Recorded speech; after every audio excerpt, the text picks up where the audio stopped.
Thank you for choosing Talks News, your source into congressional ineptitude. I am your host, the wacko, weirdo, rebel scum, Jedi hero. So I'm going to break these segments up a little bit differently today just so I can upload it particularly on YouTube. But first, we're going to get into Trump being acquitted. Just hours after the Senate voted to hear witness accounts. Simply right after they voted, yes, let's hear some witness testimonies. They took in a one statement from one senator and said, "You know what? That's good enough for us. We don't need to do anything more than that." And they acquitted him.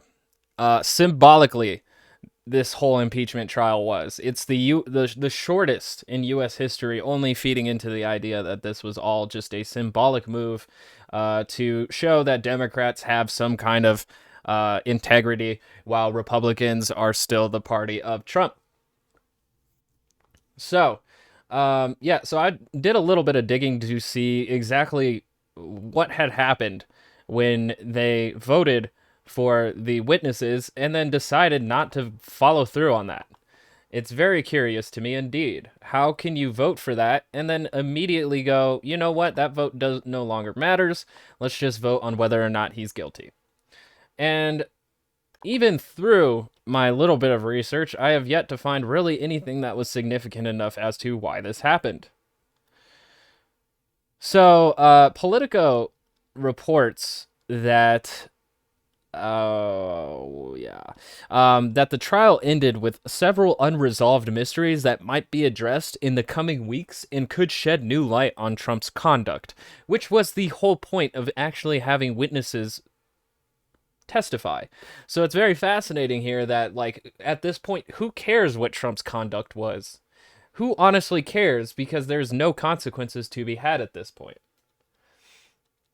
And it seems that what had gotten it off the books, got it all over, was this here.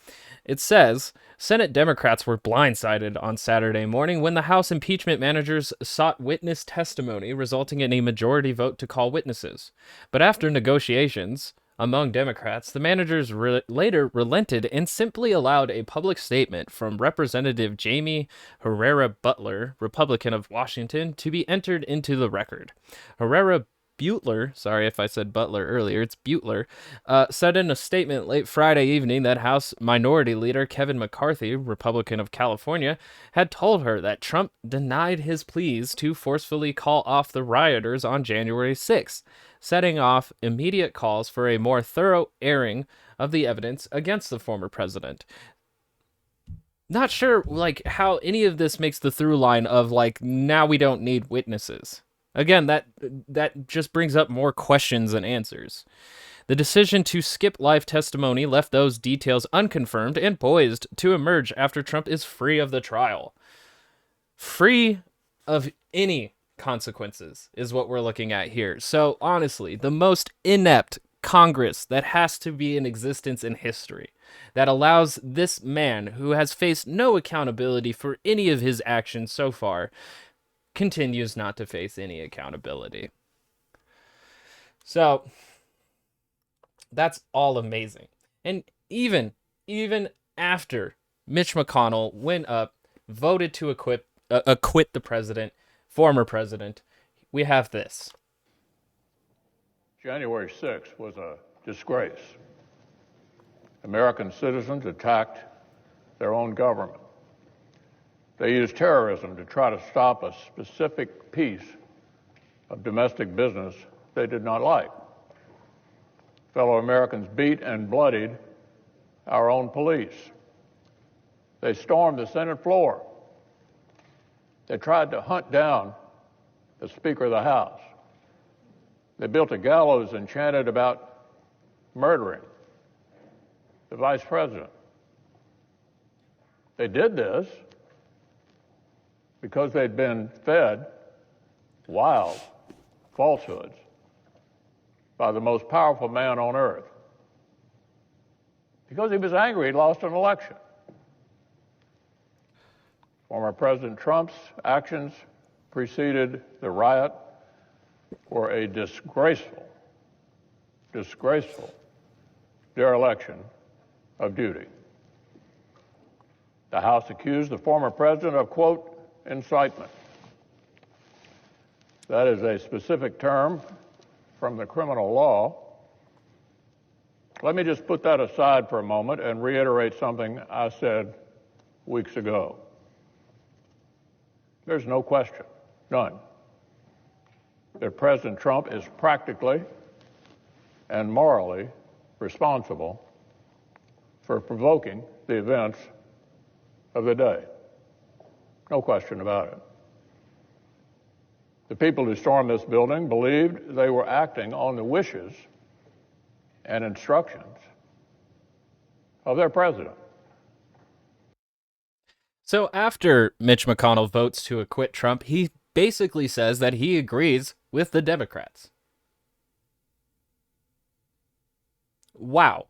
Just wow. He is practically and morally responsible, but we will not hold him accountable, is the essential message of that.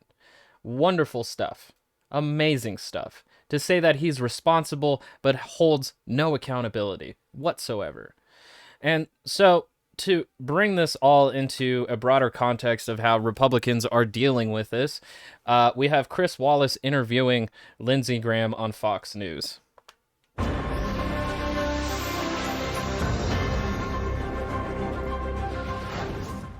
The Senate voted yesterday 57-43 to acquit former President Trump in his second impeachment trial.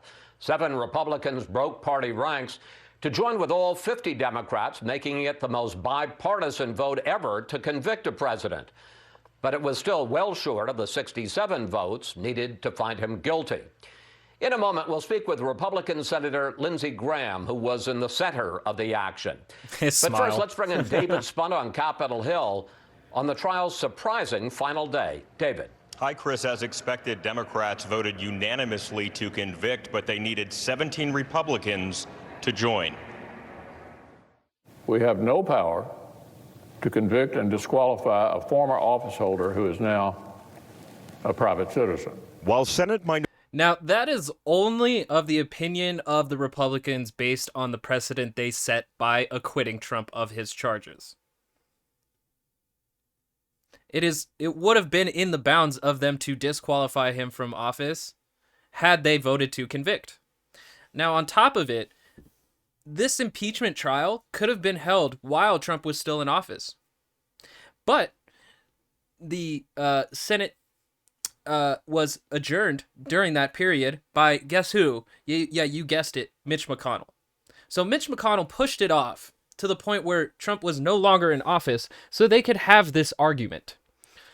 Even though he still also, too, believes that Trump is practically and morally responsible. So this is honestly like elitism to the zenith, that no accountability is to be held by those that are closest to the power at the top because they have good connections. Minority Leader Mitch McConnell voted to acquit the former president. 7 Republicans voted to convict. North Carolina Senator Richard Burr, who is retiring next year, surprised colleagues with his vote to convict on the lone article, incitement of insurrection. Donald Trump's fate almost hung in the balance another few weeks after a floor fight erupted over live witnesses. We would seek the opportunity to take their depositions via Zoom, also for less than an hour. None of these depositions should be done by Zoom. These depositions should be done in person, in my office, in Philadelphia. That's where they should be done. People sure, yeah, those laughs are well deserved. That has never happened where they happen in a defense attorney's office. That's ridiculous. But in the end, both sides agreed, no witnesses. Next, closing arguments. He abused his office by siding with the insurrectionists at almost every point, rather than with the Congress of the United States. The former president's attorneys defended their client without wavering. This has been perhaps the most unfair and flagrantly unconstitutional proceeding in the history of the United States Senate. Chris, former President Donald Trump out with a statement from Florida last night. I want to read part of it to you. He says, "I have always and always will be a champion for the unwavering rule of law, the heroes of law enforcement, and the right of Americans to peacefully and honorably debate the issues of the day without malice and without hate." Meanwhile, the current president, President Biden, out with a statement condemning violence, saying the United States needs to move forward, underlining the word united in United States. Chris? David Spunt reporting from Capitol Hill. David, thank you. And joining us now, Republican Senator Lindsey Graham. Senator, welcome back to Fox News Sunday. Thank you very much. Honestly, whenever a politician smiles before they're interviewed, it looks so disingenuous. Most Republicans have very ugly smiles, like they never smile, and so when they have to, it looks incredibly bad. Senator, let me ask you, have you... The thing is, too, is his smile, Lindsey Graham's, is already gone. Nancy Pelosi, on the other hand, would be smiling through this entire interview, which is just as cringe. Because you're talking of serious matters and you're smiling through it. Sure, it comes off as you're a pleasant person, but it has more of a Pleasantville vibe where you're coming off kind of sheepish and condescending a little bit by smiling through the issues. But obviously, Lindsey Graham only smiles when his name is said. Introduction, smile. And then once it starts time to talk, his real face comes on, and we probably will not see another smile again. Unless he says it when he pieces off. Spoken to President Trump since the acquittal yesterday, and if so, what was his reaction? Yeah, I spoke to him last night. He was grateful to his lawyers. He appreciated the help that all of us provided. He's ready to move on and rebuild the Republican Party. He's excited about 2022. And you hear that? Ready to rebuild the Republican Party. So whenever anybody makes this accusation that Trump is not the Republican Party, Lindsey Graham is there to refute that idea entirely. I'm going to go down to talk with him next week, play a little golf in Florida. And I said, Mr. President, this MAGA movement needs to continue. We need to unite the party. Trump plus is the way back in 2022. He's mad at some folks, but I understand that. My goal is to win in 2022, to stop the most radical agenda I've seen coming out of the Democratic presidency of Joe Biden. We can't do that without Donald Trump, so he's ready to... Now, let's acknowledge, too, that everything that Biden is doing is nowhere near radical. Trump is more of a reaction to the social Democrats that are coming up hard, who do have what we would consider in America to be more radical. Even though, if you look at Canada or Europe, it's not that radical whatsoever. Yeah, that's the horrifying dog whistle that I'm hearing here, because fascism usually is a reactionary to more socialist communist movements.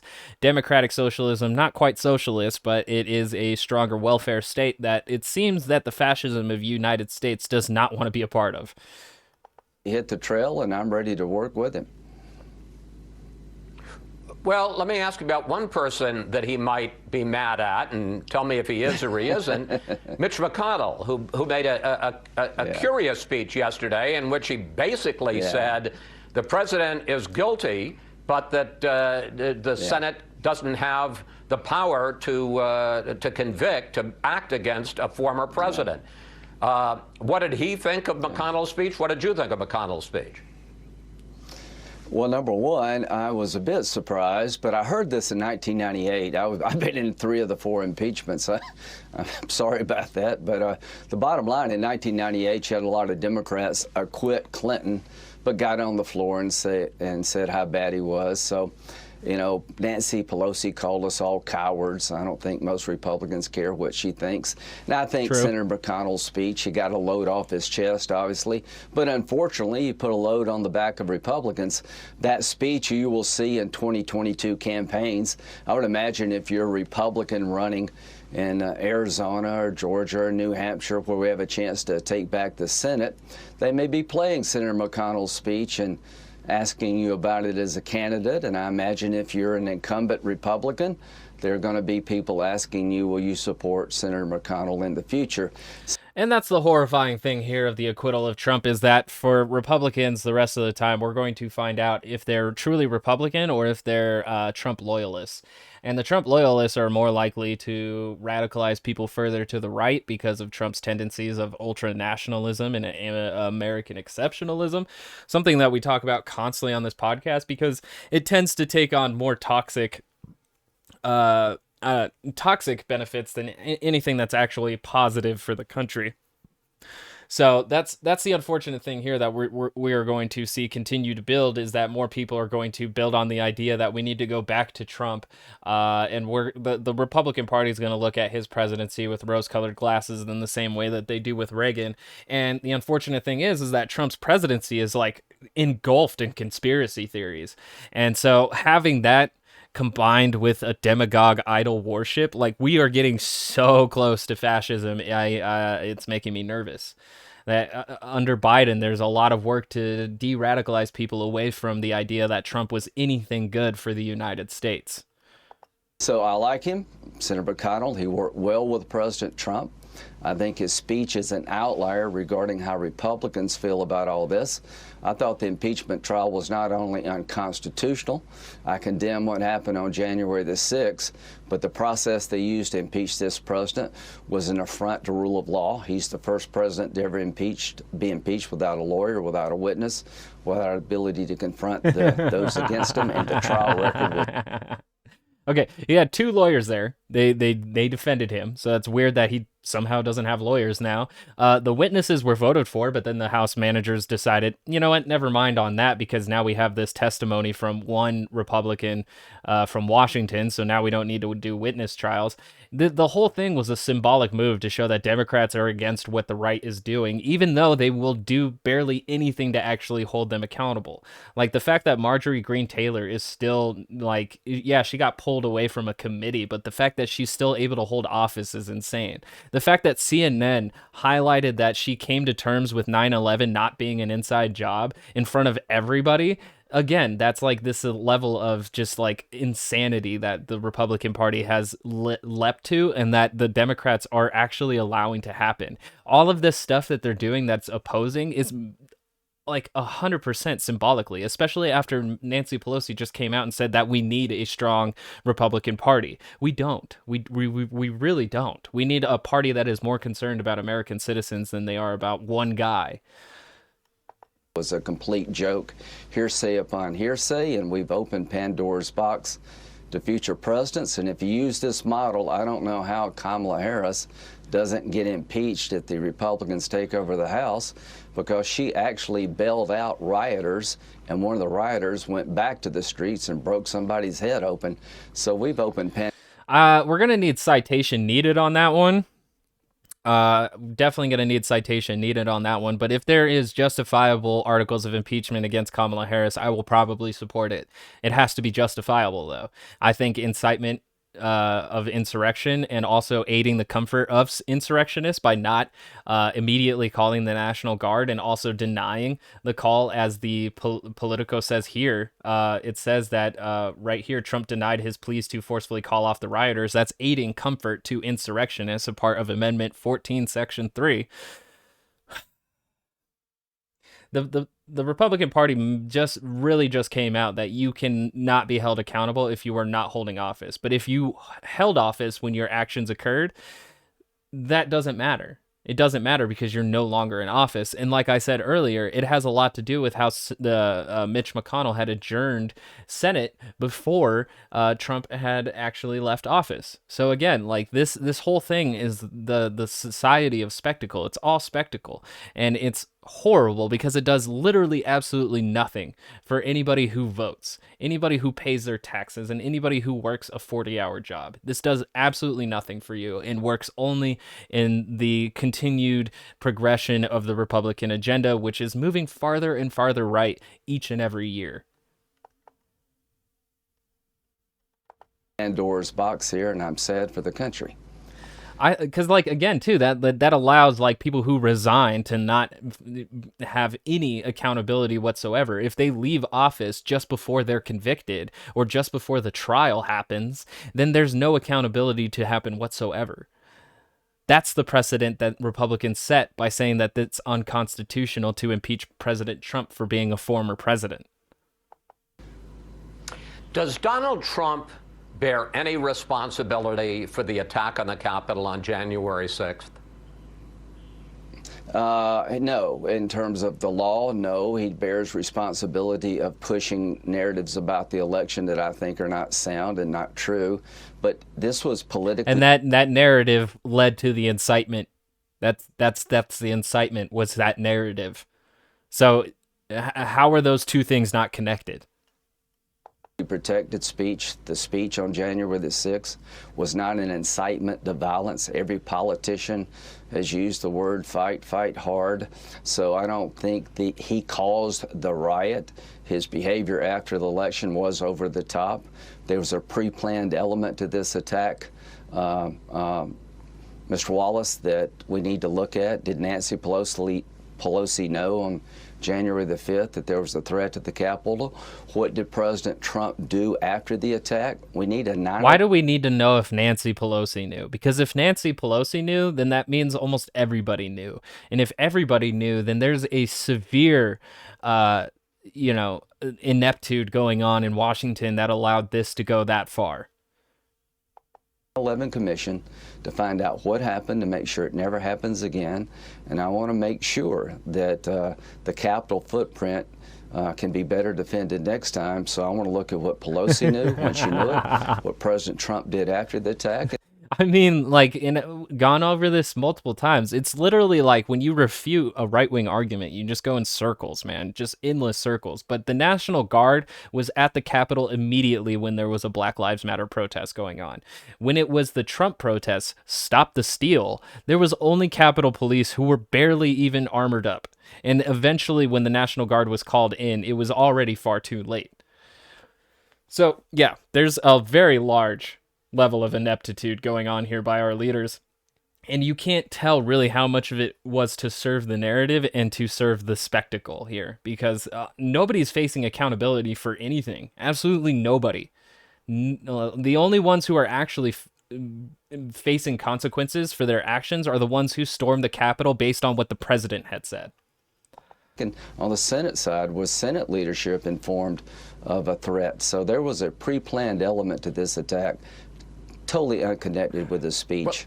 And I thought the managers failed miserably. How is it totally unconnected from his speech when Trump had said that you should come down January 6th for a very wild protest, and then he happened to speak in front of them just before they went to the Capitol?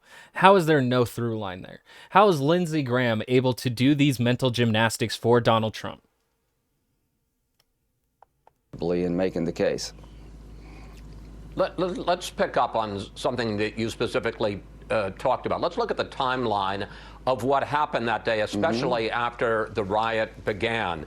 At 2:24, the president tweets, "Mike Pence didn't have the courage to do what should have been done to protect our country and our Constitution." 2 minutes later, at 2:26, and had Mike Pence done what Trump did, it would have gone against the Constitution and how electoral votes are counted on January 6th. The president speaks to Senator Tommy Tuberville, who tells him Vice President Pence has been evacuated from the Senate. Around that time, the House Republican leader, Kevin McCarthy, calls the president, pleading with him to do whatever he can to call off the rioters. When the president says he thinks that it was actually Antifa that was involved, McCarthy told Republican Congresswoman Jamie Herrera Butler that he had to persuade the president it was his own folks who did it. Take a look at this exchange. These are your people. You know, they have MAGA hats on. And the president's response to him was, well, Kevin, I guess they're just more concerned about this election than you are. And see, how do we, like, that was the one who released that statement into the Senate that then right after that they acquitted. How does that equal into acquitting and not the need of more witness testimony? This whole thing is absolutely, utterly dumb. It's dumb. What does that tell you, Senator, about how the president viewed the riot while it was happening? Doesn't tell me a whole lot because it's all hearsay. Why don't we have a 9/11 investigation? I think it's at 2:28 he told people to be peaceful. He tweeted out several times at 4 o'clock he did a video basically to be peaceful and leave. Could the president done more? Yeah. Did he incite this riot by his speech? Absolutely not. If Donald Trump's speech is going to be seen as inciting... If we're going to take that one speech, then there's no point. And I've already said this in this, we're going in circles again. It is literally from the day the election began to the day that it ended that Trump has been inciting the narrative that led to January 6th. So his speech just before then is that plausible deniability argument that he said that one time to be peaceful and patriotic.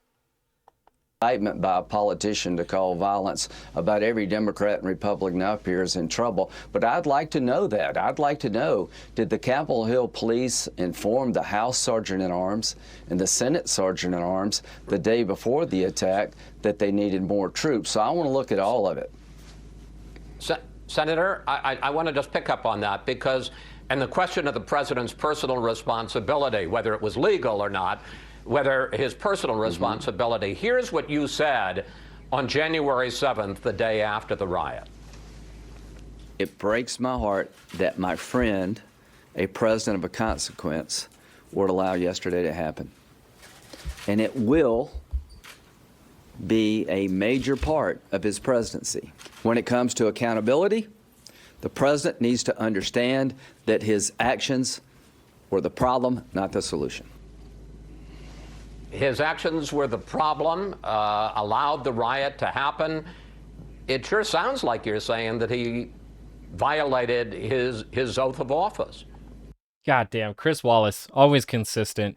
That's great because it shows that Lindsey Graham has already switched to 180, hoping that most people won't remember exactly what he said the day after that had happened. But there is a 180 switch here where he's saying that there is no accountability to be held on the side of Trump whatsoever at this point. Could he have done more? Sure.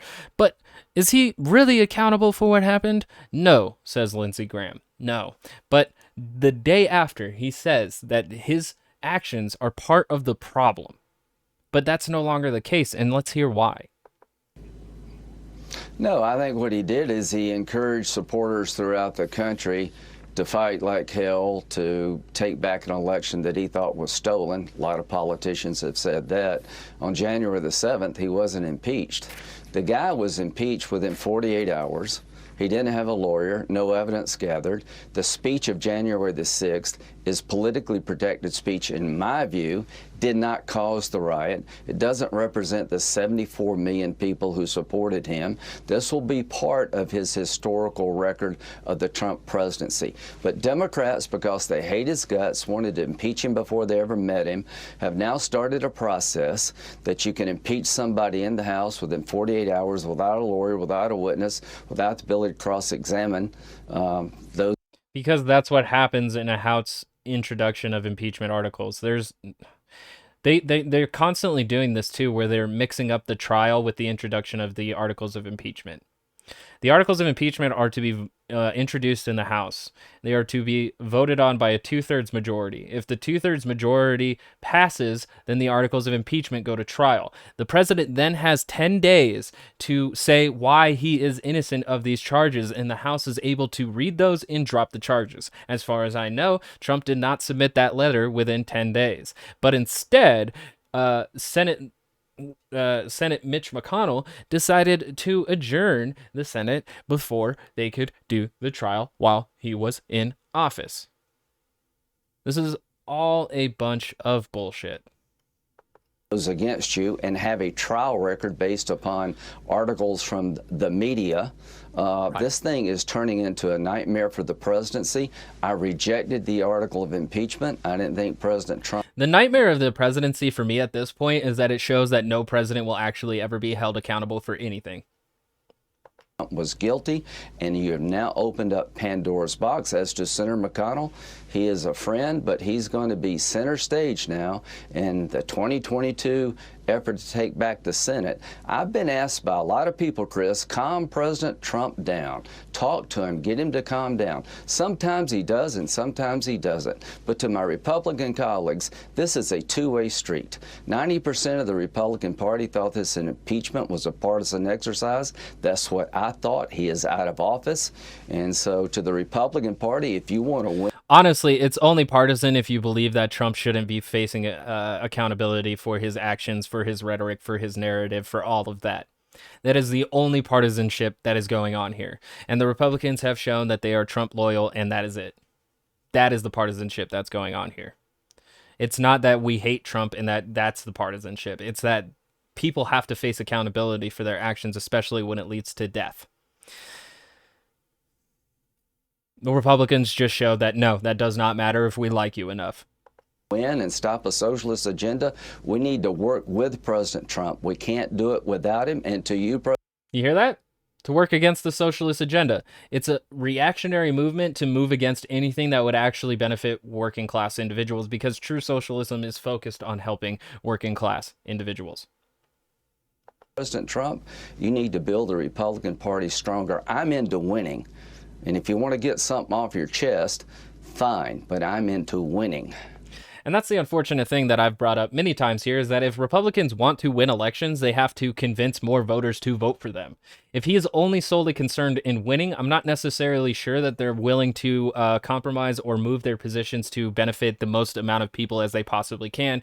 They want to do so. They want to win without doing that. So by doing so, they will play favor into Trump's demagoguery and use that to catapult themselves into a very far-right kind of ideology. I'm not sure if it's exact fascism, but the ultranationalism, American exceptionalism on top of xenophobia could be. Could be. And the anti-left Senator, rhetoric on top of all of it. One final question. Nikki Haley, the former governor of your state of South Carolina, made some pretty tough comments about Donald Trump this week. I want to put them up on the screen. She said he went down a path he shouldn't have, and we shouldn't have followed him, and we shouldn't have listened to him, and we can't let that ever happen again. Senator, is Governor Haley wrong about Donald Trump's future in the Republican Party? He's going to say yes. Yeah. Donald Trump is the most vibrant member of the Republican Party. The Trump movement is alive and well. People believe that he brought change to Washington. Policy-wise, it was long overdue. All I can say is that the most potent force in the Republican Party is President Trump. We need Trump plus. And at the end of the day, I've been involved in politics for over 25 years. The president is a handful, and what happened on January the 6th was terrible for the country, but he's not singularly to blame. Democrats have sat on the sidelines and watched the country be burned down for a year and a half and hadn't said a damn word, and most Republicans are tired of the hypocrisy. So no, Nikki's... And how does that make him not singularly to blame if Democrats had said that protests are necessary? But they're equating that to the idea that they wanted people to riot, because they equate protests with riots, especially if they're left-wing movements. Anti-left reactionary fascism. So the Trump plus idea is to really catapult on these far right ideas that really just is like free market, xenophobia, anti-immigrant, anti-left, and all of that wrapped into a very tight propaganda machine that is relentless in its unaccountability. Cool. Wrong about President Trump. North Carolina, the biggest winner, I think, of this whole impeachment trial is Laura Trump. My dear friend Richard Burr, who I like and have been friends to a long time, just made Laura Trump almost a certain nominee for the Senate seat in North Carolina to replace him if she runs. And I'll certainly be behind her because I think she represents the future of the Republican Party. Senator Graham, thank you. Thanks for coming in today. Please come. Yeah, I highly doubt that Trump's actually going to run for president in 2024. I just think that his endorsements are going to come big in 2022, and that when 2024 does come around, there's going to be some Trump that runs. Candace Owens said that she wants to run for president, but I don't think she has the clout necessary to actually win, so they're going to rely on either Ivanka, maybe even Jared Kushner, it would be a shame if it was Junior. I think Junior is probably just as effective with propaganda, but he's also like a little bit more. I just don't see him being quite as successful quite as like Ivanka Trump, especially with everything that's gone on. She's had a much quieter name and she doesn't have as many gaffes. But yeah, that's the unfortunate thing here, is that the whole spectacle showed that Democrats are weak as hell and Republicans are willing to go even further right, that saying that even though January 6th was bad, the only people who should pay for it are the people who stormed the Capitol and not the guy who incited and inspired the actions that took that day.